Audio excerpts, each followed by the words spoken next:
Вот перебои как только особью и тут же даю. Эта жительница в свои новые апартаменты переехала только недавно, однако уже успела ощутить все прелести ситуации с электроэнергией. Не проходит и дня, чтобы в этих домах не отключили свет. Многочисленные жалобы в социальных сетях сподвигло работников Ингушэнерго лично приехать и разобраться. Конечно, будет отключение. Это частный фидер. Построил когда-то его еще при начале строительства города Магас. Построил его, начало строительства осуществила фирма «Неон», а потом дальше уже каждый брал своими кусками, куда надо, ему туда и тянул эту линию.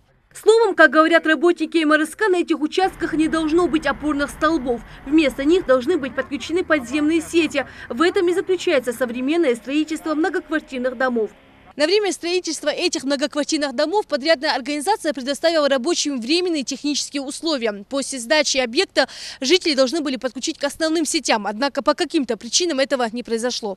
Тем самым и жильцам МРСК создали огромные проблемы. Трансформатор строителя просто не в силах тянуть на себе всю нагрузку. Отсюда и постоянные перебои со светом. А подстанция, которая должна была обслуживать весь район многоэтажек, здесь скорее в роли достопримечательности. Трансформатор просто не подсоединили к сетям, а он так и стоит без пользы. Работники МРСК говорят, что не раз просили Минстрой и мэрию Магаса обратить внимание на эту проблему. Здесь вообще напряжения хватать не будет людям.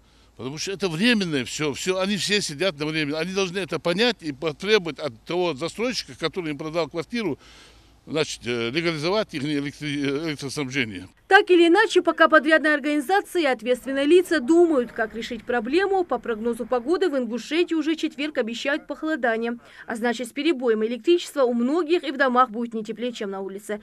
Лина Цычоева, Рамзан Миржоев. Новости 24.